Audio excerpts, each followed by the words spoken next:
Hi friends, எல்லாருக்கும் வணக்கம். இந்த வீடியோவில் நம்ம எதை பற்றி பார்க்க போகிறோம் பார்த்தீங்கன்னா, சிஎஸ்கேக்கும் எஸ்ஆர்ஹெச்க்கும் இடையே நடக்க போகிற ஐபிஎலோட 46வது மேட்ச்க்கான ஒரு ஃபேண்டசி ப்ரிவியூ தான் பார்க்க போகிறோம். ஸோ இந்த மேட்சை பொறுத்த வரைக்கும் எம்ஏ சிதம்பரம் ஸ்டேடியம் சேப்பாக்கில் வச்சு தான் நடக்குது. ஸோ 28 ஏப்ரல் ஈவினிங் 7:30 மணிக்கு பார்த்தீங்க அப்படின்னா இந்த பர்டிகுலர் மேட்ச் வந்து ஸ்டார்ட் ஆகுது. சிஎஸ்கேக்கு இந்த பர்டிகுலர் மேட்ச் வந்து ரொம்ப முக்கியமான மேட்ச். எஸ்ஆர்ஹெச் சைடு நம்ம பார்க்க இந்த மேட்சை வின் பண்ணாங்க அப்படின்னா நம்பர் 2 போகிறதுக்கான வாய்ப்பு இருக்குது பாயிண்ட்ஸ் டேபிளில். ஸோ சிஎஸ்கே பொறுத்த வரைக்கும் பார்த்தீங்க அப்படின்னா இந்த மேட்ச்சில் வின் பண்ணாங்கன்னா மட்டும்தான் அவங்களுக்கான பிளே ஆஃப் சான்ஸ் பார்த்தீங்க அப்படின்னா அதிகமாகும். லாஸ்ட் மேட்ச் வந்து எஸ்ஆர்ஹெச்சோட ஹோம் கிரவுண்டில் போய் மேட்சை லூஸ் பண்ணிட்டு வந்திருக்காங்க. SRH last match against RCB பார்த்தீங்க அப்படின்னா லூஸ் பண்ணி மொமெண்டம் வந்து பார்த்தீங்க அப்படின்னா அப்படியே ஷிஃப்ட் ஆயிருக்கு. ஸோ சிஎஸ்கேயும் பார்த்தீங்க அப்படின்னா லாஸ்ட் 2 மேட்ச் வந்து லூஸ் பண்ணியிருக்காங்க. 2 டீமே பார்த்தீங்க அப்படின்னா லூசிங் காஸ்ட்ல தான் வந்திருக்காங்க. ஸோ பார்க்கலாம், வெயிட் பண்ணி எந்த டீம் வின் பண்ண போகிறாங்க அப்படின்ட்டு. ஸோ வீடியோக்குள்ள போகிறதுக்கு முன்னாடி நீங்கள் நம்ம சேனல் சப்ஸ்கிரைப் பண்ணல அப்படின்னா மறக்காமல் சப்ஸ்கிரைப் பண்ணிக்கோங்க. ஸோ ஃபேண்டசி அடிக்ஷன் சர்ச் பண்ணி சப்ஸ்கிரைப் பண்ணுறது நல்ல ஆப்ஷனாக இருக்கும். ஸோ அடுத்து பார்த்தீங்க அப்படின்னா டெலிகிராம் சேனல் ஜாயின் பண்ணல அப்படின்னாலுமே லிங்க் கீழே டிஸ்கிரிப்ஷனையும் ஃபர்ஸ்ட் கமெண்ட்லையும் நான் பின் பண்ணி வச்சிருக்கேன். லிங்கை கிளிக் பண்ணி ஜாயின் பண்ணிக்கோங்க. கேப்டன் சாய்ஸ்லேருந்து ஃபைனல் அப்டேட்ஸ், அதுக்கப்புறம் பார்த்தீங்க அப்படின்னா நிறைய கிரிக்கெட் ரிலேட்டடான இன்ஃபர்மேஷன்ஸ் பார்த்தீங்க அப்படின்னா நம்ம டெலிகிராம் சேனல் அப்டேட் பண்ணிட்டு இருப்போம். ஸோ லிங்க் கீழே டிஸ்கிரிப்ஷன் ஃபர்ஸ்ட் கமெண்ட்லையும் இருக்குது, மறக்காமல் லிங்கை கிளிக் பண்ணி ஜாயின் பண்ணிக்கோங்க. அடுத்து பிச் ரிப்போர்ட். ஸோ பிச்சை பற்றின டெப்த்தான analysis. Last match CSK LSG மேட்ச்சில் எல்எஸ்ஜி சேஸ் பண்ணி வின் பண்ணாங்க. 200+ ரன்ஸை பார்த்தீங்க அப்படின்னா லாஸ்ட் பாலுக்கு ஒரு 2 பால்ஸ் மிச்சம் வச்சு பார்த்தீங்க அப்படின்னா சேஸ் பண்ணி வின் பண்ணியிருந்தாங்க. ஸ்டோயினிஸோட ஒரு எக்ஸ்ட்ரானரியான பேட்டிங் பர்ஃபார்மன்ஸு நம்மளால் பார்க்க முடிஞ்சுது. ஸோ ஓவரால் பார்க்கல இந்த கிரவுண்டை பொறுத்த வரைக்கும் பார்த்தீங்க அப்படின்னா ஸ்பின் பவுலர்ஸ்க்கு கொஞ்சம் நல்லா ஃப்ரெண்ட்லி விக்கெட்டாக இருக்கும். ஸ்பின்னர்ஸை பொறுத்த வரைக்கும் டேன் கிரிப் கிடைக்கிறதுக்கான சான்ஸ் நிறைய இருக்குது அப்படிங்கிற மாதிரி சொல்லியிருக்காங்க. பவுலர்ஸை பொறுத்த வரைக்கும் நல்லா டாமினேட் இருக்கும் அப்படிங்கிற மாதிரி சொல்லியிருந்தாலும் இந்த பர்டிகுலர் சீசன் ஐபிஎல் சீசன் பார்த்தீங்க அப்படின்னா பேட்டர்ஸ்க்குரியது அப்படிங்கிறது எல்லாருக்குமே தெரியும். என்ன ரீசன் அப்படின்னா இதுக்கு முன்னாடி நடந்த 16 வருஷம், அதாவது 2008 2022 வரைக்கும் பார்த்தீங்க அப்படின்னா ஒரே ஒரு முறை தான் பார்த்தீங்க அப்படின்னா 250 ரன்ஸ்க்கும் மேலே வந்து ஒரு டீம் ஸ்கோர் பண்ணாங்க. அது ஆர்சிபி மட்டும் தான் 263 அடிச்சாங்க புனே வாரியர்ஸ்க்கு அகைன்ஸ்டா. ஸோ அதுக்கு அடுத்தபடியாக லாஸ்ட் 2023-2024 பார்த்தீங்க அப்படின்னா அதாவது லாஸ்ட் 2 இயர்ஸில் பார்த்தீங்க அப்படின்னா 9 முறை 250க்கு மேலே வந்து பார்த்தீங்க அப்படின்னா பெர் டீம் வந்து ஸ்கோர் பண்ணுறாங்க. ஸோ இப்போ எக்ஸாம்பிளுக்கு ஒரு டீம் வந்துட்டு 260 அடிச்சா அதை சேஸ் பண்ணுற அளவுக்கு பார்த்தீங்க அப்படின்னா கிரிக்கெட் வந்து வளர்ந்துட்டு, ஸோ அந்த வகையில் பார்க்கல உங்கள் டீமில் பேட்டர்ஸை கொண்டு போகிறது நல்ல ஆப்ஷனாக இருக்கும் அப்படிங்கிறது தெரிய வருது. 100 ரனுக்கு மேலே அடிச்சாங்க, 200 சேஸ் பண்ணாங்க அப்படிங்கிற மாதிரி இருந்தது. ஸோ வென்யூ ஸ்டாட்டிஸ்டிக்ஸில் கிட்டத்தட்ட 134 மேட்ச் நடந்திருக்கு. 70 பேட்டிங் ஃபர்ஸ்ட்டும் 62 பேட்டிங் செகண்டும் வின் பண்ணியிருக்காங்க. ஸோ டை பார்த்தீங்க அப்படின்னா 2 மேட்ச் கிட்ட டையாக இருக்குது. அப்புறம் ஸ்கோரிங் பேட்டர்னை பொறுத்த வரைக்கும் பார்த்தீங்க அப்படின்னா 180 கீழே 51 முறையும், 150 169 40 முறையும், 170 189 22 முறையும், 190 மேலே 21 முறை அப்படிங்கிற மாதிரி ஸ்கோர்ஸ் வந்து ரெக்கார்ட் ஆயிருக்கு. ஆவரேஜ் ஃபர்ஸ்ட் பேட் ஸ்கோர் பார்த்தீங்க அப்படின்னா 161 அப்படிங்கிற மாதிரி இந்த கிரௌண்டில் ரெக்கார்ட் ஆயிருக்கு. So highest score CSK, low score பார்த்தீங்க அப்படின்னா ஆர்சிபி 70 ரனுக்கு பார்த்தீங்க அப்படின்னா ஆல் அவுட் வந்து ஆயிருக்காங்க. இப்போ லாஸ்ட் 5 மேட்சஸில் ஃபர்ஸ்ட் மேட்ச்சில் பேட்டிங் செகண்ட் பண்ண டீமும், செகண்ட் மேட்ச்லையும் பேட்டிங் செகண்ட் பண்ண டீம் தான் வின் பண்ணியிருக்காங்க. தேர்ட் மேட்ச்சில் பேட்டிங் ஃபர்ஸ்ட் பண்ண டீமு, ஃபோர்த் மேட்ச்சில் பார்த்தீங்க அப்படின்னா பேட்டிங் செகண்ட் பண்ண டீமு, ஃபிஃப்த் மேட்ச்சில் பார்த்தீங்க அப்படின்னா பேட்டிங் ஃபர்ஸ்ட் பண்ண டீம் அப்படிங்கிற மாதிரி பார்த்தீங்க அப்படின்னா பேலன்ஸ்டாக போயிருக்கு. பட் விக்கெட்ஸ் பொறுத்த வரைக்கும் பார்த்தீங்க அப்படின்னா ஃபர்ஸ்ட் இன்னிங்ஸில் தான் அதிகமாக விழுந்திருக்கு. ஸோ அந்த வகையில் பார்க்கல ஃபர்ஸ்ட் இன்னிங்ஸ் கொஞ்சம் ஸ்லைட்லி விக்கெட்ஸ் பார்த்தீங்க அப்படின்னா விழுந்துட்டு இருக்கு. ஸோ விக்கெட்ஸ் பொறுத்த வரைக்கும் லாஸ்ட் 9 மேட்சஸில் 78 விக்கெட் வந்து பேஸ் போலர்ஸ் எடுத்திருக்காங்க. 29 விக்கெட்ஸ் தான் ஸ்பின்னர்ஸ்க்கு எடுத்திருக்காங்க. என்னதான் ஸ்பின் விக்கெட் அப்படிங்கிற மாதிரி பிச்சர் போட கொடுத்திருந்தாலும் ஸ்பின்னர்ஸ்க்கு ஹெல்ப் பண்ணலை அப்படிங்கிறது தான் ஒரு உண்மையாக இருக்குது. இப்போ லாஸ்ட் 4 மேட்ச் இன்னிங்ஸ் வைஸாக பார்த்தீங்க அப்படின்னா குறிப்பாக நம்ம நோட் பண்ணக்கூடிய விஷயம் என்ன அப்படின்னா செகண்ட் இன்னிங்ஸில் போல் பண்ணக்கூடிய ஸ்பின்னர்ஸ்க்கு பார்த்தீங்க அப்படின்னா ஒரு 4, 8, ஒரு 3 ஸோ அந்த மாதிரி விக்கெட்ஸ் வந்து கிடச்சிருக்கு. ஃபர்ஸ்ட் இன்னிங்ஸ்க்கும் ஒன்றும் குறைச்சல் இல்லை. ஸோ 5, 3 அடுத்து பார்த்தீங்க அப்படின்னா 2, 5 அப்படிங்கிற மாதிரி பார்த்தீங்க அப்படின்னா ஃபர்ஸ்ட் இன்னிங்ஸ் பவுலர்ஸ்க்கும் பேஸ் பவுலர்ஸ்க்கும் பார்த்தீங்க அப்படின்னா விக்கெட்ஸ் வந்து கிடச்சிருக்கு. ஸ்பின்னர்ஸை பொறுத்த வரைக்கும் பார்த்தீங்க அப்படின்னா இந்த மேட்ச் விக்கெட்டே எடுக்கல. அதுக்கு முந்தின மேட்ச்சில் 3 விக்கெட்டு. ஸோ அதுவும் பார்த்தீங்க அப்படின்னா கிட்டத்தட்ட ஃபோர்த் மேட்சை பொறுத்த வரைக்கும் பார்த்தீங்க அப்படின்னா ஒரு விக்கெட் தான் கிடச்சிருக்கு. அதில் மிடில் இருக்க ஒரு மேட்ச்சில் மட்டும் தான் பார்த்தீங்க அப்படின்னா 5 விக்கெட் அப்படிங்கிற மாதிரி கிடச்சிருக்கு. ஸோ ஸ்பின்னர்ஸ்க்கு பிச்சு ஹெல்ப் பண்ணல, டேரெக்டாக நமக்கு தெரிய வருது. அது மட்டும் இல்லாமல் சிஎஸ்கே இந்த வருஷம் ஸ்பின்னர்ஸை கொண்டு போகல. ஜடேஜா மட்டும்தான் அவங்களுக்கு ஒரு ஸ்பின்னராக ஆடி இருக்காரு. தீக்ஷனா ப்ளே பண்ணல. So the same time Moeen Ali தான் பார்த்தீங்க அப்படின்னா லாஸ்ட் மேட்ச் தான் உள்ளே வந்திருக்காரு சேப்பா கிரவுண்டுக்கு. ஸோ அந்த வகையில் பார்க்கல ஸ்பின்னர்ஸ் நிறைய ப்ளே பண்ணாததும் ஸ்பின்னர்ஸ் விக்கெட் எடுக்காததுக்கு ஒரு காரணமாக இருக்குது அப்படிங்கிறது தெரிய வருது. இப்போ ஹெட் ஹெட் பேட்டில் பொறுத்த வரைக்கும் பார்த்தீங்க அப்படின்னா மொத்தமாக 20 முறை ப்ளே பண்ணியிருக்காங்க. 6 முறை தான் பார்த்தீங்க அப்படின்னா எஸ்ஆர்ஹெச் வந்து வின் பண்ணியிருக்காங்க. 14 முறை பார்த்தீங்க அப்படின்னா சிஎஸ்கே தான் வின் பண்ணியிருக்காங்க ஹெட் ஹெட் பேட்டில். லாஸ்ட் 5 மேட்சஸில் பார்த்தீங்க அப்படின்னா எஸ்ஆர்ஹெச் 4 வின்க்கு அப்புறம் ஆர்சிபி கூட ஒரு லாஸ் பண்ணியிருக்காங்க. அடுத்து ஆப்போசிட்டில் பார்த்தீங்க அப்படின்னா சிஎஸ்கே பொறுத்த வரைக்கும் பார்த்தீங்க அப்படின்னா 2 வின்னு ஒரு 3 லாஸ் அப்படிங்கிற மாதிரி பார்த்தீங்க அப்படின்னா லாஸஸ் நிறைய ரீசெண்ட் டேஸில் சிஎஸ்கேக்கு வந்திருக்கு அப்படிங்கிறத நம்மளால் பார்க்க முடியுது. லாஸ்ட் 9 மேட்ச் பொறுத்த வரைக்கும் பேஸ் போலர்ஸ்க்கு 78 விக்கெட்ஸ் கிடைச்சிருக்கு. ஃபாஸ்ட்டாக போடக்கூடிய போலர்ஸ்க்கு லைக் பார்த்தீங்க அப்படின்னா இந்த பர்டிகுலர் ஆப்போசிட்ல எஸ்ஆர்எச் சைடு பார்த்தீங்க அப்படின்னா ரொம்ப எக்ஸ்பிரஸ் பேஸில் போடக்கூடிய போலர்ஸ் யாருமே கிடையாது. உம்ரான் மலிக் மட்டும்தான் இருக்காரு. ஸோ சிஎஸ்கே சைடு அந்த அளவுக்கு பேஸ் போடக்கூடிய போலர்ஸ் வந்து யாருமே இல்லை. மதிசா பார்த்தீங்கன்னா 140 கிளிக்ஸ் தான் பார்த்தீங்க அப்படின்னா போல் பண்ணிட்டு இருப்பார். மொத்தமாக 11 விக்கெட்ஸ் பார்த்தீங்க அப்படின்னா ஃபாஸ்ட்டாக போடக்கூடிய போலர்ஸ்க்கும் ஸ்லோ ரன்ஸ் மிக்ஸ் பண்ணி போடக்கூடிய போலர்ஸ்க்கு 25 விக்கெட்ஸும் இனிஷியலாக ஸ்விங் போடக்கூடிய போலர்ஸ்க்கு 28 விக்கெட்ஸ். இது ரொம்ப முக்கியம் ஃபேண்டசிக்கு. தீபக் சகர் பார்த்தீங்க அப்படின்னா இனிஷியலாக போல் பண்ணுவார், மிட்லையும் பார்த்தீங்க அப்படின்னா ஸ்லோ ரன்ஸ் யூஸ் பண்ணுவார். ஸோ அவர் எஃபெக்டிவாக இருப்பார் இந்த பர்டிகுலர் மேட்ச்க்கு. ஷர்துல் தாக்கூரை பொறுத்த வரைக்கும் பார்த்தீங்க அப்படின்னா லாஸ்ட் மேட்ச் வந்துட்டு ரொம்ப ஒஸ்டான போலிங் பர்ஃபார்மன்ஸ். ஸோ இந்த பர்டிகுலர் மேட்ச்க்கு வந்து அவர்கிட்ட ஒரு 2 விக்கெட் வரைக்கும் எதிர்பார்க்கறதுக்கான சான்ஸ் நிறைய இருக்குது. விக்கெட்டை பேஸ்டாக போனீங்க அப்படிங்கிற பட்சத்தில் கண்டிப்பாக இந்த மாதிரி போலர்ஸ்லாம் பார்த்தீங்க அப்படின்னா விக்கெட் எடுக்கிறதுக்கான சான்ஸ் இருக்குது. ஸோ அதுக்கு அடுத்தபடி இனிஷியல் ஸ்விங்னா நமக்கு டேரெக்டாக ஞாபகம் வர்றது பார்த்தீங்க அப்படின்னா புவனேஸ்வர் குமார். ஸோ இந்த போலர்ஸ்லாம் பார்த்தீங்க அப்படின்னா கொஞ்சம் எஃபெக்டிவாக இருப்பாங்க அப்படிங்கிற எதிர்பார்ப்பு நிறையவே இருக்குது. ஸோ லெஃப்ட் ஆர்ம் போலர்ஸை பொறுத்த வரைக்கும் 14 விக்கெட்ஸ் அப்படிங்கிற மாதிரி எடுத்திருக்காங்க. இப்போ 29 விக்கெட்ஸ் பார்த்தீங்க அப்படின்னா ஸ்பின் போலர்ஸ் வந்து எடுத்திருக்காங்க. அதில் leg break right arm leg break போடக்கூடிய போலர்ஸ்க்கு 9 விக்கெட்டும், சைனாமேன் 2 விக்கெட்டு, ஆர்த்தடாக்ஸ்க்கு 10 wicket. So leg break right arm off break பார்த்தீங்க அப்படின்னா 8 விக்கெட் அப்படிங்கிற மாதிரி கிடச்சிருக்கு. லாஸ்ட் 4 மேட்சஸில் டாப் பர்ஃபார்மன்ஸ் பண்ணக்கூடிய பிளேயர்ஸை பார்த்தீங்க அப்படின்னா கண்டினியூஸாக வரக்கூடிய நேம்ஸ். ஸோ ருத்ராஜ் கெய்க்வாட் பார்த்தீங்க அப்படின்னா ஆல்மோஸ்ட் வந்துட்டு 3 இடத்துலையும் பார்த்தீங்க அப்படின்னா வந்திருக்காரு. ஸோ பேட்டிங்கில் ஸோ நான் டாப் 4லையுமே பார்த்தீங்க அப்படின்னா வந்திருக்காரு. 4 மேட்சஸுமே பார்த்தீங்க அப்படின்னா அவரோட பர்ஃபார்மன்ஸ் நிறைய இருந்திருக்கு. சிஎஸ்கேக்கு அகேன்ஸ்டாக எஸ்ஆர்எச் டீமில் நல்லா ஆடக்கூடிய பிளேயர்ஸில் அபிஷேக் சர்மா பார்த்தீங்க அப்படின்னா எப்பவுமே கன்சிஸ்டன்சியான ஒரு பர்ஃபார்மன்ஸ் வந்து கொடுப்பாரு. ஸோ நீங்கள் பார்த்துருந்தீங்கனாலே தெரிஞ்சிருக்கும் 4 டாப் பேட்டர்ஸ்லையுமே பார்த்தீங்க அப்படின்னா அபிஷேக் சர்மா தான் இருந்திருக்காரு. குறிப்பாக சேசிங்கில் அகேன்ஸ்ட் சிஎஸ்கே அவர் வந்து எக்ஸ்ட்ரா நிறையா பேட்டிங் பண்ணி நான் ரீசெண்ட் டேஸில் பார்த்துருக்கேன். ஸோ அந்த வகையில் பார்க்கல அபிஷேக் சர்மா பார்த்தீங்க அப்படின்னா ரொம்பவே எஃபெக்டிவாக இருக்கிறதுக்கான சான்ஸ் வந்து அதிகமாக இருக்குது. அதுக்கு அடுத்தபடியாக பார்த்தீங்க அப்படின்னா ஐடன் மார்க் ரொம்ப நீங்கள் ட்ரை பண்ணால் ஒரு டீசெண்டான பேட்டிங் பர்ஃபார்மன்ஸ் வந்து ஆடுறதுக்கான வாய்ப்பு வந்து நிறையவே இருக்குது.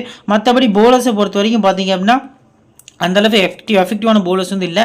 ரவீந்திர ஜடேஜா மட்டுமே பார்த்தீங்க அப்படின்னா ஓரளவுக்கு டீசெண்டான பர்ஃபார்மன்ஸ் வந்து பண்ணியிருக்காரு. ஸோ இந்த மாதிரி போலர்ஸ்லாம் ரொட்டேட் பண்ணி உங்கள் டீமில் கொண்டு வரது நல்ல ஆப்ஷனாக இருக்கும். இப்போ சிஎஸ்கே பொறுத்த வரைக்கும் அஜின்க்யா ரஹானே, ருத்ராஜ் கெய்க்வாட், டேரல் மிச்சல், மொயின் அலி, சிவம் துபே, ரவீந்திர ஜடேஜா, எம்எஸ் தோனி, தீபக் சகர், முஸ்தபிசுர் ரஹ்மான், மதீசா பத்ரினா, துஷார் தேஷ்பாண்டே தான் பார்த்தீங்க அப்படின்னா சிஎஸ்கேயோட பிளேயிங் லெவலில் பார்த்தீங்க அப்படின்னா இருக்காங்க. ஸோ இப்போ அஜின்க்யா ரஹானே பொறுத்த வரைக்கும் பார்த்தீங்க அப்படின்னா 20% பார்த்தீங்க அப்படின்னா பிக் பண்ணியிருக்காங்க. அதுக்கு முன்னாடி சிஎஸ்கேவோட போலர்ஸை பொறுத்த வரைக்கும் நியூ பால் போலர்ஸில் முஸ்தபிசுர் ரஹ்மான் எடுத்து பார்த்தீங்க அப்படின்னா தீபக் சகர், இந்த 2 போலர்ஸ் தான் போல் பண்ண போகிறாங்க. மிட் ஓவர்ஸை பொறுத்த வரைக்கும் பார்த்தீங்க அப்படின்னா ரவீந்திர ஜடேஜா அவரோட ஃபுல் ஓவர்ஸ் போல் பண்ணுவார். மொயின் அலியை ட்ரை பண்ணதுக்கான சான்ஸ் இருக்குது. ஸோ மதீசா பத்ரினா மிடில் ஆரம்பித்து டெத்தில் முடிப்பார். துஷார் தேஷ்பாண்டேயும் பார்த்தீங்க அப்படின்னா டெத்தில் போல் பண்ணதுக்கான சான்ஸ் வந்து அதிகமாக இருக்குது.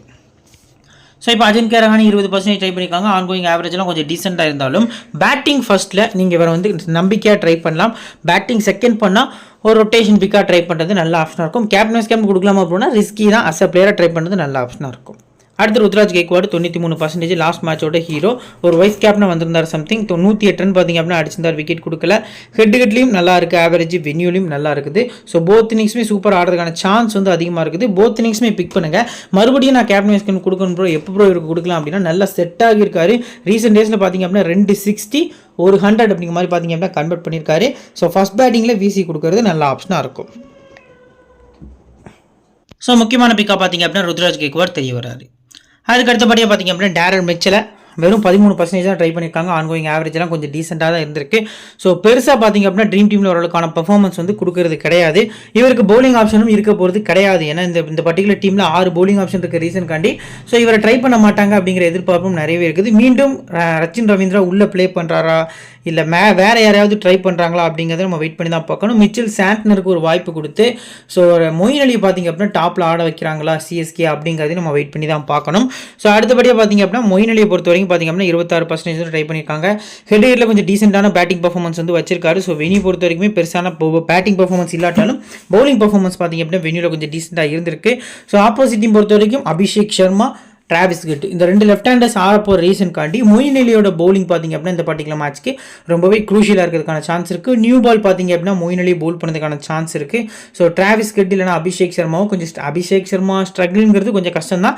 டிராவிஸ் ஹெட்டை பார்த்தீங்க அப்படின்னா ஸ்ட்ரெயிட்டாகவே இவர் வந்து ஸ்ட்ரகிள் பண்ணதுக்கான சான்ஸ் வந்து ரொம்பவே அதிகமாக இருக்குது அப்படிங்கிறத நம்மளால் பார்க்க முடியுது. ஸோ இந்த பர்டிகுலர் மேட்சை பொறுத்த வரைக்குமே பார்த்தீங்க அப்படின்னா நீங்கள் போத் இன்னிங்ஸுமே வந்துட்டு ஒரு சேஃபான பிக்காக ட்ரீம் டீமில் வந்துடுவார் அப்படிங்கிற நம்பிக்கையோட மொயின் அலி பிக் பண்ணுறது நல்ல ஆப்ஷனாக இருக்கும். அடுத்ததாக சிவம் துபே 93%. இந்த கிரவுண்டில் எப்போலாம் மேட்ச் நடக்கும் அப்போலாம் அவரோட பேட்டிங் பர்ஃபார்மன்ஸ் வந்து எக்ஸ்ட்ரானரியாக இருந்திருக்கு. ஸோ ஹெட் 13 தான் ஆவரேஜ் இருந்திருக்கு, வென்யூவில் 38 அப்படிமா இருந்திருக்கு. ரீசெண்ட் டேஸில் செம்ம டச்சில் இருக்கார். கன்சிஸ்டன்சியாக பார்த்தீங்க அப்படின்னா ப்ளே பண்ணிட்டு இருக்காரு. 2 மேட்ச் தான் இந்த சீசனில் ஒரு ட்ரீம் டீமில் வரலன்னு நினைக்கிறேன் சம்திங். மற்ற எல்லா மேட்சுமே நமக்கு ட்ரீம் டீமில் வந்திருக்காரு. 93% ட்ரை பண்ணியிருக்காங்க. போத் இன்னிங்ஸும் இம்பார்ட்டன்ஸ் கொடுங்க. பேட்டிங் ஃபர்ஸ்ட்டில் அதிக இம்பார்ட்டன்ஸ் கொடுக்குறது நல்ல ஆப்ஷனாக இருக்கும். ரவீந்திர ஜடேஜா 93% ட்ரை பண்ணியிருக்காங்க. ஆன்கோயிங் ஆவரேஜ்லாம் பார்த்திங்க அப்படின்னா டீசெண்டாக தான் இருந்திருக்கு. ஹெட்டில் வென்யூவில் ஓரளவுக்கு பர்ஃபார்மன்ஸ் வந்து கொஞ்சம் டீசெண்டாக இருந்தாலும் ஸோ அஸ் அ பிளேயராக பிக் பண்ணுங்கள். முடிஞ்ச அளவுக்கு சேஃபாக கேப்டன் போனீங்க அப்படின்னா இவரை கொடுங்க. இல்லை அப்படின்னா அஸ் அ பிளேயராக முடிஞ்ச அளவுக்கு பிக் பண்ணுறது நல்ல ஆப்ஷனாக இருக்கும். ஸோ இவரோட இன்னிங்ஸ் எந்த இன்னிங்ஸில் எஃபெக்டிவாக இருப்பார் அப்படின்னா ஃபஸ்ட் பேட் பண்ணி செகண்ட் போல் பண்ணியில் எஃபெக்டிவாக இருக்கிற சான்ஸ் இருக்குது. ஸோ டாப்பில் கொஞ்சம் பேட்டிங் ஆன மாதிரி தெரிஞ்சு லாஸ்ட் 2 மேட்சஸ் பார்க்கலாம் எந்த அளவுக்கு மறுபடியும் கொடுக்குறாங்க அப்படின்ட்டு. அடுத்ததான் MS தோனி 20% ட்ரை பண்ணியிருக்காங்க. ஆன்கோயிங்கில் பார்த்தீங்க அப்படின்னா ஆவரேஜ் வந்து 12 அப்படிங்கிற மாதிரி பார்த்தீங்க அப்படின்னா இருந்திருக்கு. ஹெட் பொறுத்த வரைக்கும் பார்த்தீங்க அப்படின்னா 48, வென்யூ 42. ஸோ தோனியோட ஆவரேஜ் SRHக்கு அகைன்ஸ்டாக 15 பாலில் ஒரு 50 அடிச்சிருந்தாரு. ஸோ லாஸ்ட் ஒரு 2014 சம்திங் நினைக்கிறேன். ஸோ 15 பால் ஒரு 50 ஸ்கோர் பண்ணியிருந்தார். பட் அந்தளவுக்கு மேலே ஆட மாட்டேங்காரு. ஸோ வந்தார் அப்படின்னா ஒரு ரொட்டேஷனில் இப்போ லாஸ்ட் மேட்ச்லாம் பார்த்தீங்க அப்படின்னா 28 ரன்ஸ் அடித்த மேட்ச் ஒரு ட்ரீம் டீமில் வந்திருந்தார். 20 ரன்ஸ் அடித்த மேட்சும் ஒரு ட்ரீம் டீமில் விக்கெட் கீப்பர்ஸாக வந்திருந்தார். பட் இது வரைக்கும் சேப்பாக்கில் நடந்த மேட்சஸ் எதுவுமே ஒரு ட்ரீம் டீமில் வரல. விக்கெட் கீப்பர்ஸ் ஆடையில் ட்ரீம் டீமில் வரல. ஸோ இந்த பர்டிகுலர் மேட்ச்சுக்கு பார்க்கலாம் வராரா என்ன அப்படின்னு வெயிட் பண்ணிவிட்டு. ஸோ இருந்தாலும் சேசிங்கில் தோனிக்கு அதிக இம்பார்ட்டன்ஸ் கொடுக்கறது நல்ல ஆப்ஷனாக இருக்கும். அடுத்ததாக தீபக் சகர் 7% ட்ரை பண்ணியிருக்காங்க. ஆன்கோயிங்கில் பார்த்தீங்க அப்படின்னா ஒரு போரான போலிங் பர்ஃபார்மன்ஸ் தான் வச்சிருக்காரு. ஹெட் வென்யூவில் பார்த்தீங்க அப்படின்னா கொஞ்சம் டீசெண்டாக இருந்திருக்கு. லாஸ்ட் 4 இயர்ஸில் பார்த்தீங்க அப்படின்னா மொத்தமாகவே 17 விக்கெட்ஸ் தான் எடுத்திருக்காரு. ஸோ இந்த பர்டிகுலர் டோர்னமெண்ட்லையுமே பார்த்தீங்க அப்படின்னா பெரிய பவுலிங் பர்ஃபார்மன்ஸ் இல்லை. பவுலிங் செகண்டில் தீபக் சகருக்கு அதிக இம்பார்ட்டன்ஸ் கொடுக்கறது நல்ல ஆப்ஷனாக இருக்கும். நெக்ஸ்ட் பார்த்தீங்க அப்படின்னா முஸ்தபிசூர் ரஹ்மானை பொறுத்த வரைக்கும் ஆன்கோயிங்கில் 43% ட்ரை பண்ணியிருக்காங்க. ஸோ போத் இன்னிங்ஸுமே முஸ்தபிசூர் ட்ரை பண்ணிக்கலாம். லாஸ்ட் மேட்ச் ட்ரீம் டீமில் வரல. ஸோ ஃபர்ஸ்ட் பவுலிங் பார்த்தீங்க அப்படின்னா மஸ்ட்டாக வந்து இவருக்கு CVC கூட கொடுக்கறது நல்ல ஆப்ஷனாக இருக்கும். 14 சேம் தான் 89% ட்ரை பண்ணியிருக்காங்க. ஆன்கோயிங் பார்த்தீங்க அப்படின்னா 5 மேட்சுக்கு 11 விக்கெட். வென்யூ ரெக்கார்டு இவருக்கு எப்பவுமே செம்மையாக இருந்திருக்கும். So first bowling second bowling both இன்னிங்ஸுமே பார்த்தீங்க அப்படின்னா CVC வந்து 14 போகிறது நல்ல ஆப்ஷனாக இருக்கும் அப்படிங்கிறது தெரிய வருது. அடுத்து துஷார் தேஷ்பாண்டே. ஸோ நீங்கள் துஷார் தேஷ்பாண்டே பிக் பண்ணுறீங்க அப்படின்னா தீபக் சகரை ரொட்டேஷனில் கொண்டு போங்க. தீபக் சகர் இல்லைனா துஷார் தேஷ்பாண்டேவை நீங்கள் ரொட்டேட் பண்ணி கொண்டு போகிறது நல்ல ஆப்ஷனாக இருக்கும். ஃபர்ஸ்ட் பவுலிங் பண்ணுறாங்க CSK அப்படிங்கிற பட்சத்தில் துஷார் தேஷ்பாண்டேட்டு ஒரு VC இந்த பர்டிகுலர் மேட்ச்சுக்கு ரிஸ்க்காக ட்ரை பண்ணுறது நல்ல ஆப்ஷனாக இருக்கும். பட் ஒரு ஹெட்டில் விக்கெட்டே எடுத்தது கிடையாது. நெக்ஸ்ட் ஷர்துல் தாக்கூர் 1% ட்ரை பண்ணியிருக்காங்க. ஆன்கோயிங்கில் பார்த்தீங்க அப்படின்னா விக்கெட் லெஸ் 3 மேட்ச் ஆடி இருக்காரு. ஹெட்டை பொறுத்த வரைக்கும் பார்த்தீங்க அப்படின்னா 14 மேட்ச்சுக்கு 12 விக்கெட்டு, 6 மேட்சுக்கு 4 விக்கெட் தான். ஸோ செகண்ட் பவுலிங் வந்து தாக்கூரை நீங்கள் ஸ்டாலிடாக கன்சிடர் பண்ணுறது நல்ல ஆப்ஷனாக இருக்கும் மஸ்ட் பிளேயராக. ஸோ இம்பாக்ட் பிளேயராக பார்த்தீங்க அப்படின்னா லாஸ்ட் மேட்ச்சுக்கு ஷர்துல் தாக்கூர் வந்திருந்தார். அதுக்கு முந்தின மேட்ச்சுக்கு ஷமீர் ரிஸ்வி. என்ன ஒரு டிஃப்ரென்ஸ் அப்படின்னா இயர்லியராக விக்கெட் விட்டாங்க அப்படிங்கிற பட்சத்தில் பார்த்தீங்க அப்படின்னா CSK வந்துட்டு ஒரு பேட்டர் அப்படிங்கிற மாதிரி வந்து ஷமீர் ரிஸ்விட்ட போகிறாங்க. ஸோ இன்கேஸ் விக்கெட்டை விடலை, அதாவது ஷமீர் ரிஸ்விக்கான தேவை மேட்ச்சில் இல்லை அப்படிங்கிற பட்சத்தில் ஷர்துல் தாக்கூர் தான் அவங்க ஒரு பவுலராக எடுக்கிறாங்களே தவிர மற்ற எந்த பிளேஸையும் அவங்க விரும்புறது இல்லை. ஸோ நிஷாந்த் சிந்து இவர் ஒரு குவாலிட்டியான left arm orthodox bowler. So பார்க்கலாம் ட்ரை பண்ணுறாங்களா அப்படின்ட்டு. ஸோ இப்போ பார்த்தீங்க அப்படின்னா பிளேயர் பேட்டில் பொறுத்த வரைக்கும் டேரல் மிச்சலை பார்த்தீங்க அப்படின்னா நட்ராஜன் 1 முறையும், ருத்ராஜ் கெய்க்வாட, கம்மின்ஸும், ஷபாஷ் அகமது பார்த்தீங்க அப்படின்னா 2 முறை, நட்ராஜன் பார்த்தீங்க அப்படின்னா 2 முறை விக்கெட் எடுத்திருக்காங்க. ஸோ இதில் யாருக்கு அகேன்ஸ்டாக அவர் வந்து ரொம்ப ஸ்ட்ரகிளாக இருக்காங்க, பெருசாக ஸ்ட்ரகிள் ஆகல. எல்லாருக்கு அகேன்ஸ்டாகவே 100+ ஸ்ட்ரைக் ரேட் பார்த்தீங்க அப்படின்னா ஆடி இருக்காரு. ஸோ ஷபாஸுக்கு அகேன்ஸ்டாக மட்டும் ஒரு 5 பால் ஃபேஸ் பண்ணி 2 ரன் அடித்து 2 முறை அவுட் ஆயிருக்காரு. அஜின்கியா ரஹானேவே புவனேஸ்வர் 6 முறை விக்கெட் எடுத்திருக்காரு. உனாட்கட் 3 முறை, அடுத்து வாஷிங்டன் சுந்தர் 1 முறை, உம்ரான் மலிக் 1 முறை, கம்மின்ஸ் 1 முறை, மார்க்கண்டே 1 முறை, நட்ராஜன். எப்பா ஓவரால் பாக்கியில் மொத்த பிளேயர்ஸுமே பார்த்தீங்க அப்படின்னா வந்துட்டு SRH லைனப்பில் இவர் வந்து விக்கெட் எடுத்திருக்காங்க. ஸோ இந்த பர்டிகுலர் மேட்சை பொறுத்த வரைக்கும் பார்த்தீங்க அப்படின்னா ரஹானி ரிஸ்கான பிக்குங்கிறது பிளேயர் பேட்டில் பாக்கியில் தெரிய வருது. முதல்ல பார்த்தீங்க அப்படின்னா மார்க்ரம் வந்து 1 முறை வந்து விக்கெட் எடுத்திருக்காரு. மார்க்ரம் போல் பண்ணதுக்கான சான்ஸ் கம்மி தான்.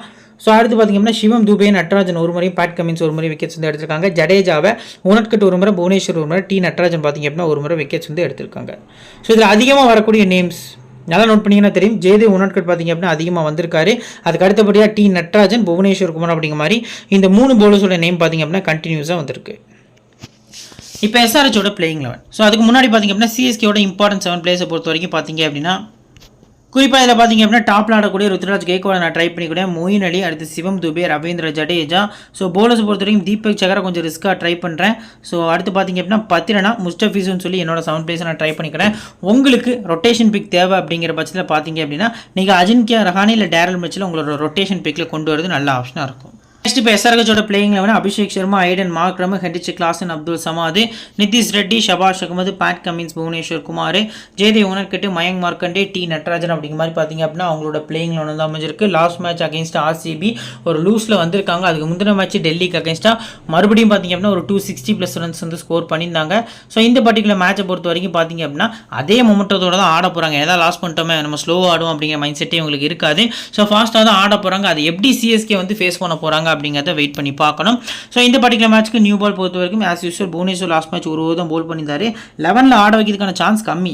இந்த பர்டிகுலர் மேட்சை பொறுத்த வரைக்கும் புவனேஸ்வர் பிளேஸில் உம்ரான் மலிக் வராங்கிறத நம்ம வெயிட் பண்ணி தான் பார்க்கணும். கிரவுண்டும் ரொம்ப பெருசு. ஸோ விக்கெட் டேக்கிங் எபிலிட்டியும் உம்ரான் மலிக்கிட்ட கொஞ்சம் அதிகமாக இருக்கும். ஸோ கொஞ்சம் டிஃபரன்ஷியல் பிக்காக பார்த்தீங்க அப்படின்னா உம்ரான் மலிக் பார்த்தீங்க அப்படின்னா புவனேஸ்வர் பிளேஸில் ஆட வராங்கிறத பார்க்கணும்.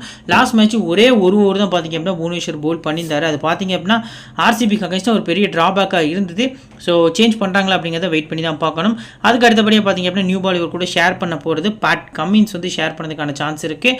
ஸோ மிடில் பார்த்தீங்க அப்படின்னா மயங்க் மார்க்கண்டே, டெத்தில் பார்த்தீங்க அப்படின்னா டி நட்ராஜன், ஷபாஷ் அகமது மிட்லையும் போல் பண்ணதுக்கான சான்ஸ் வந்து அதிகமாக இருக்குது.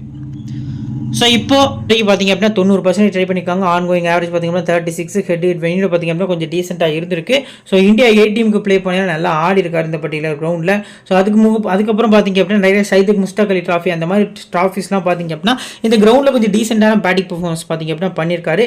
ஸோ கண்டினியூஸாக நீங்கள் ட்ரை பண்ணக்கூடிய பிளேயர்ஸில் பார்த்தீங்க அப்படின்னா இவரும் இருக்கார். லாஸ்ட் ஒரு 3 to 4 மேட்சஸ் பார்த்தீங்க அப்படின்னா டபுள் டிஜிட்லேயே ஸ்கோர் பண்ணியிருக்காரு. ஸோ இந்த பர்டிகுலர் மேட்ச்சுக்கு ஒரு 50+ வந்து நீங்கள் அபிஷேக் சர்மாட்ட பார்த்தீங்க அப்படின்னா எக்ஸ்பெக்ட் பண்ணுறது ஒரு நல்ல ஆப்ஷனாக இருக்கும் அப்படிங்கிறது எதிர்பார்க்கப்படுது. செகண்ட் பேட்டிங் அதிக இம்பார்ட்டன்ஸ் கொடுக்கறது ஒரு பெட்டரான ஆப்ஷனாக இருக்கும். ஐடன் மார்க்ரம் 59% பார்த்தீங்க அப்படின்னா ட்ரை பண்ணியிருக்காங்க. ஆன்கோயிங் ஆவரேஜ் பெருசாக இல்லை. பட் லாஸ்ட் மேட்ச் இந்த ரெண்டு டீமும் ஃபேஸ் பண்ணல. சிஎஸ்கேக்கு அகைன்ஸ்டாக ட்ரீம் டீம் கேப்டனாக பார்த்தீங்க அப்படின்னா வந்திருந்தார்.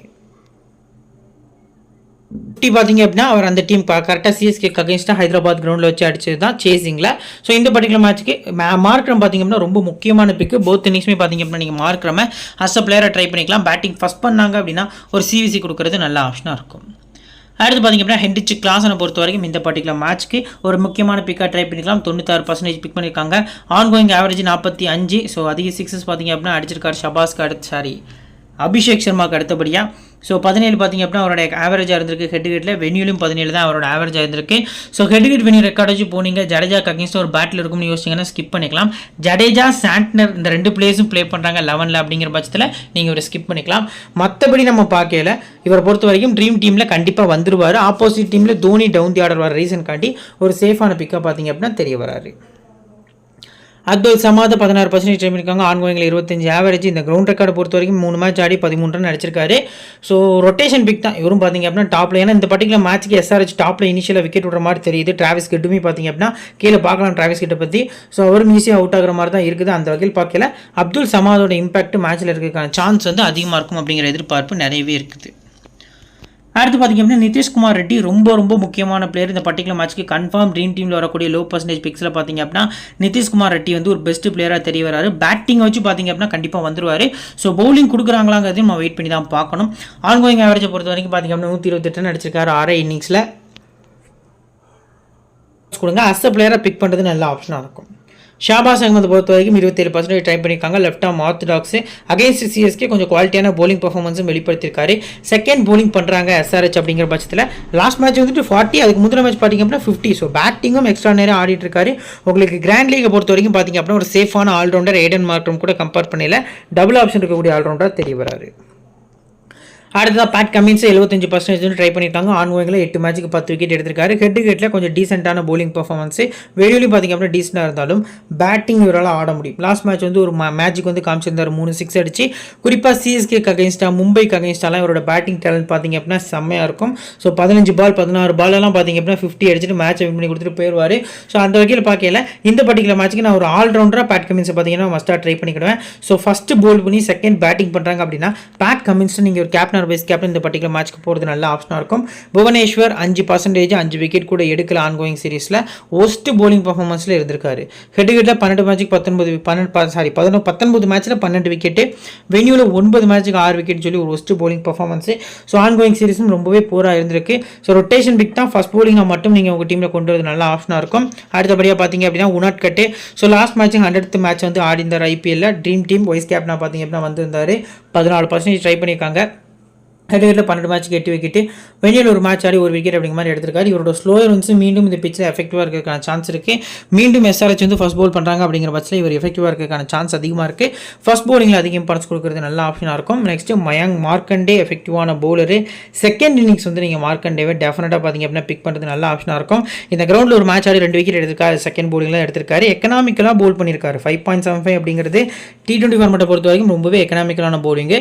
ஸோ குவாலிட்டியான பவுலிங் பர்ஃபார்மன்ஸ் ட்ரீம் டீம் கேப்னா கூட பார்த்தீங்க அப்படின்னா செகண்ட் பவுலிங் பண்ணுறாங்க எஸ்ஆர்ஹெச் அப்படின்னா அவர் ஆகிறதுக்கான சான்ஸ் வந்து அதிகமாக இருக்குது. உங்கள் டீமில் மஸ்டாக ட்ரை பண்ணுறது நல்ல ஆப்ஷனாக இருக்கும் செகண்ட் பவுலிங்கில். அடுத்து பார்த்தீங்க அப்படின்னா டி நட்ராஜன் 63% ட்ரை பண்ணியிருக்காங்க. ஆன்கோயிங்கில் 6 மேட்ச்சுக்கு 12 விக்கெட்டு. ஸோ 5 மேட்ச்சுக்கு 9 விக்கெட் ஹெட்லையும் வெளியில் 2 மேட்ச்சுக்கு 2 விக்கெட். இந்த கிரௌண்டில் நிறைய மேட்சஸ் ப்ளே பண்ணியிருப்பாரு. தமிழ்நாடு பிளேயர் தான். ஸோ போத் இன்னிங்ஸ்மே டி நட்ராஜனை பிக் பண்ணுங்கள். அஸ் அ பிளேயராக பார்த்தீங்க அப்படின்னா செகண்ட் இன்னிங்ஸ்லையும் ஃபர்ஸ்ட் பவுலிங்கில் பார்த்தீங்க அப்படின்னா கேப்டன் கேம் ட்ரை பண்ணுறது நல்ல ஆப்ஷனாக இருக்கும். நெக்ஸ்ட் 90% வந்து டிராவிஸ் ஹெட்டை பிக் பண்ணியிருக்காங்க. இதே மாதிரியான இம்பாக்டை அகேன்ஸ்ட் சிஎஸ்கே இவரால் கொடுக்க முடியுமா அப்படின்னா ரிஸ்கி தான். ஸோ லாஸ்ட் மேட்ச் பார்த்தீங்க அப்படின்னா சிஎஸ்கேக்கு அகேன்ஸ்ட் ஒரு 30+ ஸ்கோர் பண்ணியிருந்தாரு. ஸோ இந்த பர்டிகுலர் மேட்சை பொறுத்த வரைக்கும் மொயின் அலி ப்ளே பண்ண போறாரு அப்படிங்கிற பட்சத்தில் கொஞ்சம் எஃபெக்டிவாக இருப்பார் Moeen Ali. At the same time தீக்ஷனாவும் ப்ளே பண்ணுறாராங்கிறத வெயிட் பண்ணி தான் பார்க்கணும். அவர் ப்ளே பண்ணுறாரு அப்படின்னாலுமே பார்த்தீங்க அப்படின்னா டிராவிஸ் ஹெட்டை ஏர்லியராக விக்கெட் தூக்கிறதுக்கான சான்ஸ் இருக்குது. ஸோ ஒரு 30 ரன் வரைக்கும் அடிப்பார் அப்படின்னு கேட்டால் டவுட் தான். ஒரு 20 to 25 ரன்ஸ் வரைக்கும் வரும். அஸ் அ பிளேயராக வேணால் வரதுக்கான சான்ஸ் இருக்கே தவிர பெரிய பாயிண்ட்ஸ் சேர்த்துக்கான சான்ஸ் பார்த்தீங்க அப்படின்னா ரொம்ப ரொம்ப கம்மியாக இருக்குது. ஹெட்ஹெட்டில் ஒரு மேட்ச் ஆடி 31 வென்யூவில் ப்ளே பண்ணது கிடையாது. இந்த வென்யூ பொறுத்த வரைக்கும் பார்த்தீங்க அப்படின்னா இந்த மேட்ச்சுக்கு நான் பர்சனலாக ஸ்பின் ட்ராக் வந்து எக்ஸ்பெக்ட் பண்ணுறேன். ஸோ டிராவிஸ் ஹெட்டை பார்த்தீங்க அப்படின்னா ஒரு ஸ்பின்னர் விக்கெட் தூக்கிறதுக்கான சான்ஸ் இருக்குது. லாஸ்ட் மேட்ச் மாதிரி மீண்டும் இவர் அவுட் ஆவார் அப்படிங்கிற எதிர்பார்ப்பு நிறையவே இருக்குது. கேப்டன் கேம் கொடுக்காதீங்க. அஸ் அ பிளேயராக பிக் பண்ணுங்கள். இம்பாக்டில் டிராவிஸ் ஹெட் தான் வரப்போறாரு. இன்னொரு சேஞ்ச் வந்து நான் பர்சனலாக எக்ஸ்பெக்ட் பண்ணுறேன். எஸ்ஆர்ஹெச்சோட லைனப்பில் ஹைடன் மார்க்ரம் பிளேஸில் கிளென் பிலிப்ஸ் வராரா. ஏன்னா ஆஃப் ஸ்பின்னிங் ஆப்ஷன் பார்த்தீங்க அப்படின்னா அவரை விட நல்லா போல் பண்ணுவார். பேட்டிங்லையும் அவரோட நல்லா இம்பாக்டை கொடுக்கக்கூடிய அளவுக்கான எபிலிட்டி இருக்கக்கூடிய பிளேயரும் கூட. ஷபாஸ் நல்லா பேட்டிங் ஆடுறாரு. நிதிஷ்குமார் ரெட்டி நல்லா பேட்டிங் ஆடுறாரு. ஸோ இவங்களை கொஞ்சம் மேலே ப்ரமோட் பண்ணிட்டு கிளென் பிலிப்ஸை கிளாஸனுக்கு அடுத்தபடியான ஒரு ஃபினிஷராக வச்சாங்க அப்படின்னா எஸ்ஆர்ஹெச்சோட பிளேயிங் லோன் பார்த்தீங்க அப்படின்னா ரொம்ப ரொம்ப ஸ்ட்ராங் ஆகும். ஸோ அதை பண்ணுறாங்களா அப்படிங்கிறத வெயிட் பண்ணி பார்க்கணும். உம்ரான் மலிக் பிளேயிங் லோனில் ஆடுறாரான்னு வெயிட் பண்ணி பார்க்கணும். உம்ரான் மலிக் ப்ளே பண்ணார் அப்படின்னா செகண்ட் பவுலிங் பண்ணுறாங்க அப்படின்னா நீங்கள் வந்து பிக் பண்ணிக்கலாம். ஸோ கிளென் பிலிப்ஸ் ப்ளே பண்ணுறாரு அப்படிங்கிற பட்சத்தில் நியூவாக வரக்கூடிய பிளேஸ் பார்த்தீங்க அப்படின்னா டெஃபினட் ட்ரீம் டீமில் வந்துருவாங்க. ஸோ ஃபஸ்ட்டு பேட்டிங் பண்ணுறாங்க அப்படிங்கிற பட்சத்தில் இம்பார்ட்டன்ஸ் கொடுக்கறது நல்ல ஆப்ஷனாக இருக்கும். இப்போ பிளேஸ் பேட்டில் பொறுத்த வரைக்கும் பார்த்தீங்க அப்படின்னா ஐடன் மார்க்ரமும் மொயின் அலி ஒரு முறையும் சாண்ட்னர் தாக்கூர் பார்த்தீங்க அப்படின்னா ஒரு முறை விக்கெட் எடுத்திருக்காங்க. டிராவிஸ் ஹெட்டுக்கு பேட்டில் எதுவுமே இல்லை. அபிஷேக் சர்மாவை தாக்கூர் 2 முறையும், ஜடேஜா ஒரு முறை, தீபக் சகர் 2 முறை பார்த்தீங்க அப்படின்னா விக்கெட் எடுத்திருக்காரு. ஸோ இதில் அதிகமாக ஸ்ட்ரகிள் ஆனதுன்னு பார்த்தீங்க அப்படின்னா ஷர்துல் தாக்கூருக்கு அகேன்ஸ்டாக பார்த்தீங்க அப்படின்னா அபிஷேக் வந்து ஸ்ட்ரகிள் ஆகிருக்காரு. ஹென்ரிச் கிளாஸனை பொறுத்த வரைக்கும் பார்த்தீங்க அப்படின்னா ஷர்துல் தாக்கூர் 2 முறையும், மதீசா பத்ரனா, அடுத்து முஸ்தபிசுர் ரஹ்மான் ஒரு முறை பார்த்தீங்க அப்படின்னா விக்கெட்ஸ் வந்து எடுத்திருக்காங்க. இப்போ கேப்டன் கேம் செலக்ஷனை பொறுத்த வரைக்கும் பார்த்தீங்க அப்படின்னா சேஃபஸ்ட் ஆப்ஷனில் கெய்க்வாடு, டிராவிஸ் ஹெட், அபிஷேக் சர்மா, லாஸ்ட்டாக சிவம் துபேன்னு சொல்லி 4 பிளேஸ் இருக்காங்க. டபுள் ஆப்ஷன் பிளேஸ் வந்து இதில் யாருமே கிடையாது. அன்ஃபார்ச்சுனேட்லி நீங்கள் டபுள் ஆப்ஷன் பிளேயர் வேணும்னா நீங்கள் ஜடேஜா தான் போயாகணும். ஸோ இல்லை கிளாஸன் தான் போயாகணும். ரிஸ்கியான ஆப்ஷன்ஸ் தான் பார்த்தீங்க அப்படின்னா இதில் வந்து நான் கொடுத்துருக்கேன். ஸோ இதில் பார்த்தீங்க அப்படின்னா நீங்கள் சேஃபான ஆப்ஷனில் சேமாக பார்த்தீங்க அப்படின்னா நீங்கள் வந்துட்டு ஒரு அபிஷேக் சர்மாட்ட ஒரு விசி ஸ்மால் லீகை பொறுத்த வரைக்கும் கெய்க்வாட்டை மீண்டும் ஒரு கேப்டன் போகிறது நல்ல ஆப்ஷனாக இருக்கும். ஸோ அகேன்ஸ்ட் எஸ்ஆர்ஹெச் நல்லாவும் பேட் பண்ணியிருக்காரு பாஸ்ட் சீசனில். ஸோ ஜடேஜா பொறுத்த வரைக்கும் பார்த்தீங்க அப்படின்னா ரிஸ்கியான ஆப்ஷன்ஸ் வந்து நம்ம கொடுத்துருக்கோம். ரவீந்திர ஜடேஜா, ஹென்ரிச் கிளாஸன், ஐடன் மார்க்ரமும், முஸ்தபிசுர் ரஹ்மான், மதீசா பத்ரனான்னு சொல்லி ஒரு 2 bowlers 3 பேட்டர்ஸ் அப்படிங்கிற மாதிரி கொடுத்துருக்கோம். இதில் ஜடேஜா பொறுத்த வரைக்கும் பார்த்தீங்க அப்படின்னா ஃபஸ்ட்டு பேட் பண்ணி செகண்ட் பவுலிங் பண்ணுறாரு. டாப் ஆரில் இறங்கினா மட்டும்தான் இவர் ட்ரீம் டீமில் பெரிய பர்ஃபார்மன்ஸ் பண்ணதுக்கான வாய்ப்பு இருக்குது. ஸோ அந்த வகையில் பார்க்கல ஃபஸ்ட் பேட் பண்ணி செகண்ட் பவுலிங் பண்ணையில் இம்பார்ட்டன்ஸ் கொடுங்க. கிளாஸான பேட்டிங் செகண்ட் பண்ணையில் சிவிசி இந்த பர்டிகுலர் மேட்ச் கொடுத்துக்கலாம். ஐடன் மார்க்ரம் பேட்டிங் ஃபஸ்ட் பண்ணையில் சிவிசி கொடுத்துக்கலாம். ஸோ முஸ்தபிசுர் ஃபஸ்ட் பவுல் பண்ணால் பத்ரனா போத் இன்னிங்ஸ்மே சிவிசி கொடுக்குறது நல்ல ஆப்ஷனாக இருக்கும். இப்போ பர்சன்டேஜ் வைஸாக பிளேயர்ஸ் எப்படி பிக் பண்ண சொல்லி பார்க்கலாம் வாங்க. ஸோ ஃப்ரெண்ட்ஸ் இப்போ 75 to 100% இருக்கக்கூடிய பிளேஸை பொறுத்த வரைக்கும் ஹென்ரிச் கிளாஸன் விக்கெட் கீப்பர்ஸ்லையும், பேட்டர்ஸில் பார்த்திங்க அப்படின்னா ருத்ராஜ் கெய்க்வாடு, சிவம் துபே, டிராவிஸ் ஹெட், அபிஷேக் சர்மா 4 பிளேஸும், ஆல்ரவுண்டர்ஸில் ஜடேஜா மட்டுமே, பவுலர்ஸில் பத்ரனா மட்டுமே. ஸோ இங்கே பார்த்திங்க அப்படின்னா உங்களுக்கு 7 பிளேஸ் வந்து இருக்காங்க. 4 சிஎஸ்கே, 3 பார்த்திங்க அப்படின்னா எஸ்ஆர்ஹெச் அப்படின்னு இருக்காங்க. ஸோ இதில் சிங்கிள் ஆப்ஷன்ஸ் இருக்கக்கூடிய பிளேஸஸில் ஃபஸ்ட்டு டிராவிஸ் ஹெட் இம்பாக்ட் பிளேயராக தான் வரப்போகிறாரு. ஸோ அவரை பொறுத்த வரைக்கும் விக்கெட் கீப்பிங் பவுலிங் பாயிண்ட் கிடையாது. ஸோ ஃபீல்டிங் பாயிண்ட்டும் இருக்காது, சிங்கிள் ஆப்ஷன் தான். அவருக்கு அடுத்தபடியாக சிவம் துபே இம்பாக்ட் பிளேயராக வரதுக்கான சான்ஸ் வந்து இந்த பர்டிகுலர் மேட்ச்க்கு நிறையவே இருக்குது. ஸோ பார்க்கலாம் ட்ரை பண்ணுறாங்களா அப்படின்ட்டு. ஸோ அந்த வகையில் பார்க்கல இந்த 2 பிளேஸ்க்கு கொஞ்சம் சிங்கிள் ஆப்ஷன் இருக்கிறதுக்கான சான்ஸ் வந்து அதிகமாக இருக்குது. ஸோ மற்றபடி கெய்க்வாடை பொறுத்த வரைக்கும் நல்ல டச்சில் இருக்காரு. அபிஷேக் சர்மாவும் கொஞ்சம் டீசென்ட்டான ஃபார்மில் பார்த்திங்க அப்படின்னா இருந்திருக்காரு. ஸோ இதில் வந்து பார்த்திங்க அப்படின்னா நீங்கள் 4 பிளேஸ் வரைக்கும் பிக் பண்ணிக்கலாம். கிளாஸெல்லாம் நான் பெஸ்ட்டு சிவிசியாக பெஸ்ட்டு விக்கெட் கீப்பராக பார்த்திங்க அப்படின்னா நான் மென்ஷன் பண்ணுறேன். Ruturaj Gaikwad last match perform பண்ணிட்டார். இந்த மேட்ச் ஃப்ளாப்பான்னு கேட்டால் கிடையாது. இந்த மேட்சும் ட்ரீம் டீமில் வந்துருவார். ஸோ நான் பார்த்திங்க அப்படின்னா ருத்ராஜ் கெய்க்வாட் ட்ரை பண்ணிக்கிறேன். ஸோ அதுக்கடுத்தபடியாக அபிஷேக் சர்மா சர்மா, ரவீந்திர ஜடேஜா, 10 ரன் சொல்லி என்னோட 5 பிளேஸ் பார்த்திங்க அப்படின்னா ட்ரை பண்ணியிருக்கேன். 4 பிளேஸ்னு போகிறது ரிஸ்கான ஆப்ஷன், 5 பிளேஸ்னு போகிறது ஓரளவுக்கு சேஃபாக இருக்கும் அப்படிங்கிறது எதிர்பார்ப்பாக இருக்குது. அடுத்து பார்த்திங்க அப்படின்னா 50 to 75% விக்கெட் கீப்பர்ஸில் யாருமே இல்லை, பேட்டர்ஸில் யாருமே இல்லை. ஸோ ஆல்ரவுண்டர்ஸை பொறுத்த வரைக்கும் ஐடன் மார்க்ரம் மட்டும்தான் இருக்கார். ஸோ பவுலர்ஸை பொறுத்த வரைக்கும் பேட் கமின்ஸ், டி நட்ராஜன் இருக்கார். 3 பிளேஸ் பார்த்திங்க அப்படின்னா இருக்காங்க, 3 SRH பிளேஸ் தான். ஸோ இதில் பார்த்திங்க அப்படின்னா பேட் கமின்ஸ் வந்து டெஃபினட்டாக ட்ரீம் டீமில் வந்துருவார். நீங்கள் இந்த ஸ்லாட்டில் இருந்து 2 பிளேஸ் வரைக்கும் ட்ரை பண்ணுறது நல்ல ஆப்ஷனாக இருக்கும். ஸோ அந்த 2 பிளேஸ் வந்து என்னோட ஆப்ஷனில் பார்த்திங்க அப்படின்னா இந்த 2 பிளேஸாக இருக்காங்க. ஸோ இன்கேஸ் ஃபஸ்ட் பவுலிங் பண்ணாங்கன்னா மார்க்ரம் கூட ஸ்கிப் பண்ணிவிட்டு நீங்கள் நட்ராஜன்ட்ட போகிறது நல்ல ஆப்ஷனாக இருக்கும். அடுத்து பார்த்திங்க அப்படின்னா இந்த பர்டிகுலர் டீமில் 25 to 70% இருக்கக்கூடிய பிளேஸ், 25 to 50% இருக்கக்கூடிய பிளேஸை பொறுத்த வரைக்கும் பார்த்திங்க அப்படின்னா ஸோ பேட்டர்ஸ் பொறுத்த வரைக்கும் பார்த்திங்க அப்படின்னா யாருமே அஜின்க்யா ரஹானே வந்துருவார், நம்ம ட்ரை பண்ணிக்கலாம். ஸோ ஆல்ரவுண்டர்ஸில் நிதிஷ் ரெட்டி, அடுத்து பார்த்திங்க அப்படின்னா மொயின் அலி, ஷபாஷ் அகமது 3 குவாலிட்டியான ஆல்ரவுண்டர்ஸ் இருக்காங்க. ஸோ அதுக்கு அடுத்தபடியாக SRH டீமில் பார்த்திங்க அப்படின்னா யாருமே இல்லை. ஸோ பவுலர்ஸை பொறுத்த வரைக்கும் முஸ்தபிசுர் ரஹ்மான் கிட்டத்தட்ட 5 பிளேஸ் பார்த்திங்க அப்படின்னா இருக்காங்க. இதில் பார்த்திங்க அப்படின்னா நிதிஷ்குமார் ரெட்டி பெஸ்ட் பிக்காக பார்த்திங்க அப்படின்னா இந்த பர்டிகுலர் மேட்ச்க்கு தெரிய வராரு. ஸோ மொயின் அலி, முஸ்தபிசுர் ரஹ்மான் அப்படிங்கிற மாதிரி நான் பார்த்திங்க அப்படின்னா இந்த 3 பேரை ட்ரை பண்ணிக்கிறேன். இந்த ஸ்லாட்லேருந்து 3 பேர் பிக் பண்ணிக்கலாம். ஸோ ஷபாஷ் அகமது கூட ஒரு பெஸ்ட் பிக்காக தெரிய வராரு. அடுத்து பார்த்திங்க அப்படின்னா இருக்கிறதுலே low percentage picks. So MS Dhoni இருக்கார். ஸோ பேட்டர்ஸை பொறுத்த வரைக்கும் Daryl Mitchell, Abdul Samad, so அதுக்கு அடுத்தபடி வேறு யாரும் இல்லை. ஸோ ஆல்ரவுண்டர்ஸை பொறுத்த வரைக்கும் பார்த்திங்க அப்படின்னா டவுனில் இருக்கக்கூடிய பிளேஸில் யாருமே கிடையாது. ஸோ பவுலர்ஸை பொறுத்த வரைக்கும் ஜெய்தேவ் உனாட்கர் லாஸ்ட் மேட்சோட ஹீரோ. ஸோ அடுத்து பார்த்திங்கன்னா மயங்க் மார்க்கண்டே, தீபக் சகர், புவனேஸ்வர் குமார் தேஷ்பாண்டே, ஷர்துல் தாக்கூர். ஸோ இதில் வேறு அவ்வளோதான், யாருமே வரமாட்டாங்க. ஸோ இப்போ பார்த்திங்க அப்படின்னா 6 பவுலர்ஸ் கிட்ட பார்த்திங்க அப்படின்னா இருக்காங்க, 7 பவுலர்ஸ் கிட்ட பார்த்திங்க அப்படின்னா இருக்காங்க. சம்திங் 6 பவுலர்ஸில் பார்த்திங்க அப்படின்னா 2 பிளேஸ் பார்த்திங்க அப்படின்னா CSKல டாப் ஆர்டர்ஸில் இருக்காங்க. ஸோ இதில் குறிப்பாக நம்ம நோட் பண்ண வேண்டிய விஷயம் டபுள் ஆப்ஷன் பார்த்திங்க அப்படின்னா MS தோனிக்கு கிடச்சிருக்கு. ஸோ ஃபஸ்ட் பேட்டிங் பண்ணுற பட்சத்தில் மட்டும் நீங்கள் டேரல் மிச்சல் வந்து உங்கள் டீமில் கொண்டு வந்து நல்ல ஆப்ஷனாக இருக்கும். மற்றபடி இந்த 6 பவுலர்ஸில் பார்த்திங்க அப்படின்னா இம்பார்ட்டன்ட் பவுலர்ஸ் ஃபஸ்ட்டு பார்த்திங்க அப்படின்னா மயங்க் மார்க்கண்டே டிக் பண்ணிக்கிடுவேன். ரெண்டாவது பார்த்திங்க அப்படின்னா தீபக் சகரை பார்த்திங்க அப்படின்னா நான் டிக் பண்ணிக்கிறேன். ஸோ மூணாவது ஆப்ஷனை பொறுத்த வரைக்கும் பார்த்திங்க அப்படின்னா தேஷ்பாண்டே அப்படிங்க மாதிரி போகிறேன். ஹெட்கேட்டில் தான் விக்கெட் எடுக்காட்டாலும் நீங்கள் தேஷ்பாண்டே இல்லைனா ஷர்துல் தாக்கூர் ரொட்டேஷனில் போகிறது நல்ல ஆப்ஷனாக இருக்கும் அப்படிங்கிறது தெரிய வருது. ஸோ இப்போ பேஸ் டீம் ஒன்று கிரியேட் பண்ணி வச்சுக்கோ, வாங்க அதை பார்க்கலாம். ஸோ ஃப்ரெண்ட்ஸ் இதான் பார்த்தீங்கன்னா நம்ம கிரியேட் பண்ணிச்சுக்க பேஸ் டீமாக இருக்குது. விக்கெட் கீப்பர்ஸில் பார்த்திங்க அப்படின்னா கிளாசன் மட்டும் தான் ட்ரை பண்ணியிருக்கோம். பேட்டர்ஸில் பார்த்திங்க அப்படின்னா சிவம் துபே, அடுத்து அபிஷேக் சர்மா, ருத்ராஜ் கேக்வாட் அப்படிங்கிற மாதிரியும். ஆல்ரவுண்டர்ஸில் பார்த்திங்க அப்படின்னா ஜடேஜா, மார்க்ரம், நிதிஷ்குமார் ரெட்டி அப்படிங்கிற மாதிரி பிக் பண்ணியிருக்கோம். பவுலர்ஸில் தீபக் சகர், பேட் கமின்ஸ், மார்க்கண்டே, 10 ரன் அப்படிங்கிற மாதிரி 4 பிளேஸை பார்த்திங்க அப்படின்னா ட்ரை பண்ணியிருக்கோம். ஸோ கேப்டனை பொறுத்த வரைக்கும் பார்த்திங்க அப்படின்னா ஜடேஜா டீம், வைஸ் கேப்டன் பார்த்திங்க அப்படின்னா பேட் கமின்ஸ் டீம் பார்த்திங்க அப்படின்னா நம்ம வந்து கொடுத்துருக்கோம். ரிஸ்க்காக பார்த்திங்க அப்படின்னா பேட் கமின்ஸ் அப்படிங்கிற மாதிரி பார்த்திங்க அப்படின்னா VCயில் யோசிச்சிருக்கோம். ஸோ இது வந்து ஒரு பேஸ் டீம் தான். ஆஃப்டர் லைனை பார்த்திங்க அப்படின்னா இன்னிங்ஸ் விசா பிளேஸ் நிறைய டீட்டெயில்ஸ் வந்து நம்ம டெலிகிராம் சேனல் கொடுத்துட்ருக்கோம். லிங்க் கீழே டிஸ்கிரிப்ஷன்லையும் ஃபஸ்ட் கமெண்ட்லையும் நான் பின் பண்ணி வச்சிருக்கேன். லிங்க்கை கிளிக் பண்ணி ஜாயின் பண்ணிக்கோங்க. இந்த வீடியோ பிடிச்சிச்சு அப்படின்னா லைக் பண்ணுங்க, உங்கள் ஃப்ரெண்ட்ஸ்க்கு ஷேர் பண்ணுங்கள், நம்ம சேனலை பற்றி தெரியப்படுத்துங்க. இன்னொரு நல்ல வீடியோ உங்களை தொடர்ந்து சந்திக்கிறேன். Thank you friends.